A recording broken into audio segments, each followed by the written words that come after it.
A quick reaction to Real Madrid versus Athletic Club.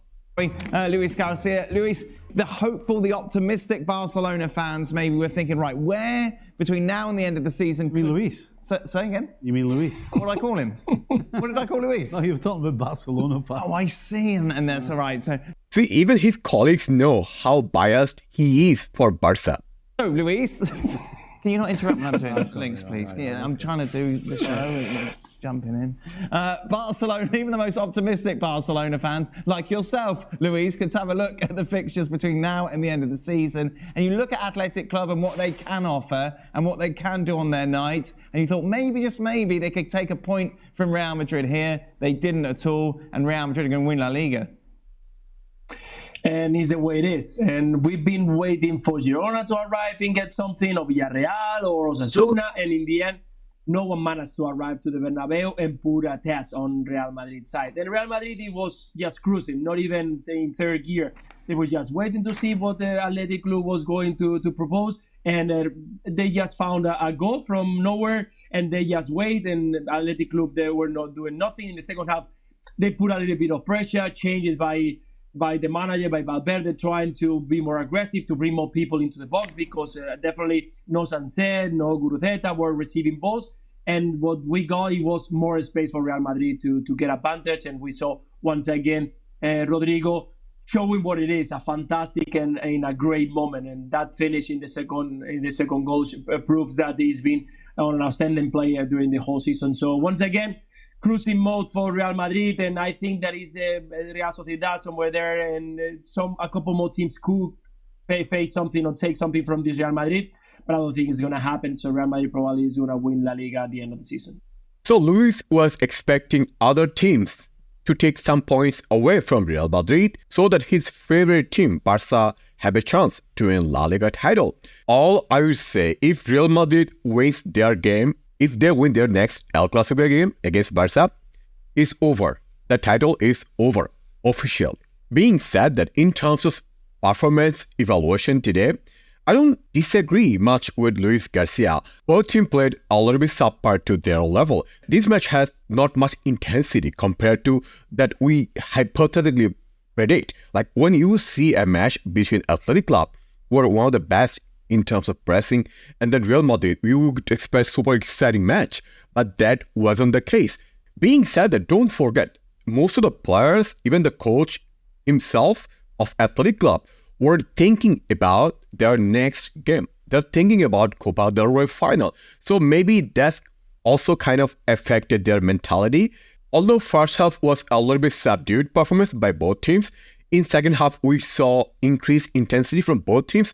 We saw more open playmaking from both teams because Athletic Club was pushing a little forward, so which also means there were more gaps for Real Madrid to attack. Today's architect, the main architect of Real Madrid's winning goals, both goals, scored by Rodrygo, a player who was off form in last few matches. And today he played in Vini's place, which is kind of his favorite position. But unfortunately, he plays with a player who is better than in his position. So that's unfortunate for him, but for us, that's not necessarily a bad thing. One thing is that whenever Rodrygo was asked to do something special, whenever we have some key players are missing, say Vinicius was missing, he delivered. And today, look at the first goal Rodrygo scored.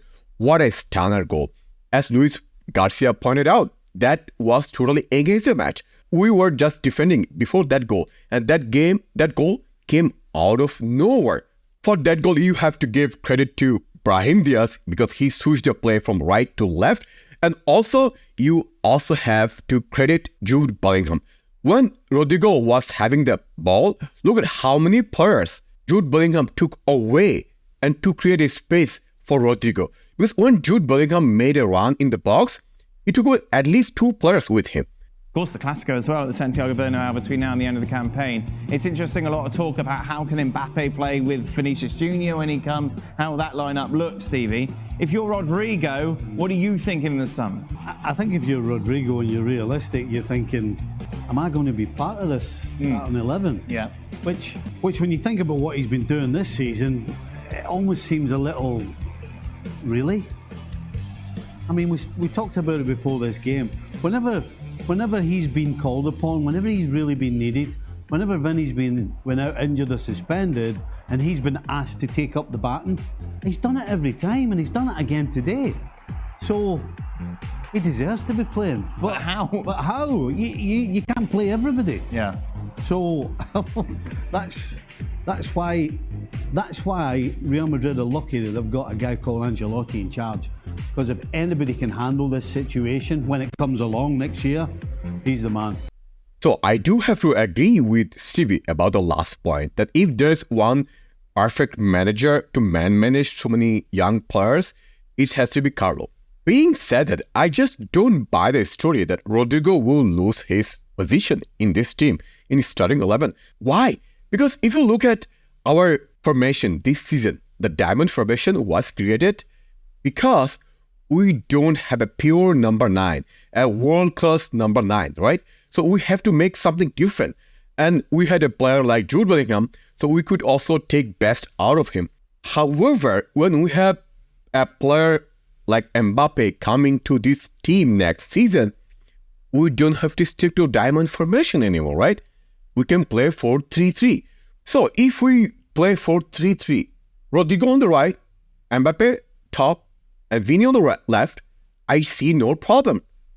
Hendrick as well, of course, coming to Real Madrid. Luis, you take a look at Rodrygo's position, as good as these performances are, it's difficult to see him playing as many games next season as he had this campaign.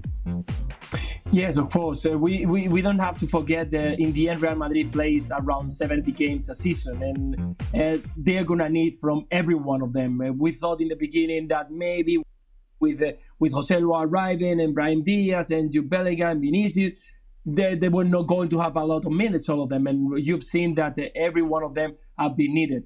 Playing every single weekend, I could see that happening. I could see Vinicius Junior and Mbappe and Rodrygo playing at the top 3, as we've seen before the BBC when Cristiano Ronaldo and Karim Benzema and Gareth Bale were there. So in the end, good players, you need all those good players you want to face every single challenge, every single trophy of the season. And having them, knowing that Jude Bellingham can play in the middle of the park, I think I could see that, because definitely Rodrygo deserves to be in that 11 starter next season, the way that he's been playing the last 4-5 months. Absolutely. Luis Garcia just made a good point that when you are a team like Real Madrid, you have to play so many matches in a season, right? Because what's the goal of this team? To win Champions League and to win La Liga, both, right? Those are the two main titles. And if you want to win both titles, you have to have one of the best squad depth in the world. And to have that, you have to have all the best players possible.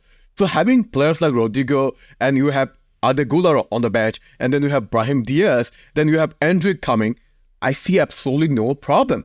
Anyway, before discussing some of the nitty-gritty details about this match, especially players' performance, I have to mention one important thing, that we have a little more rest than Man City, which means that we have more time to prepare against City.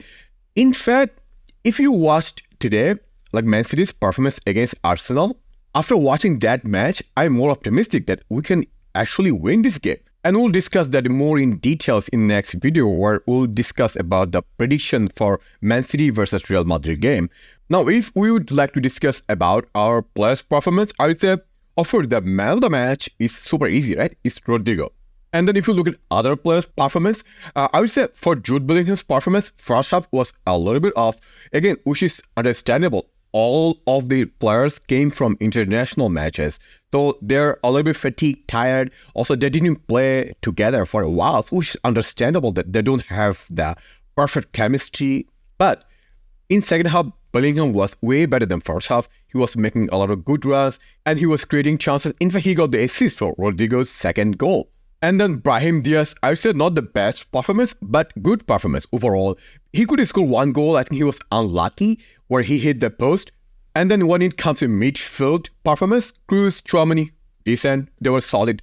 And Fede was a little bit off. He looked a little bit tired and fatigued. Again, it's not totally unexpected given he came from international break, right? And defensively, I say everyone was solid because there was nothing much to do today because Athletic Club didn't push forward that much. They didn't create clear-cut chances. In fact, their best chance came from a set piece, I think, where Lunin had to do a save. But other than that, all the shots they had just came to Lunin directly. Lunin did not have to do much today.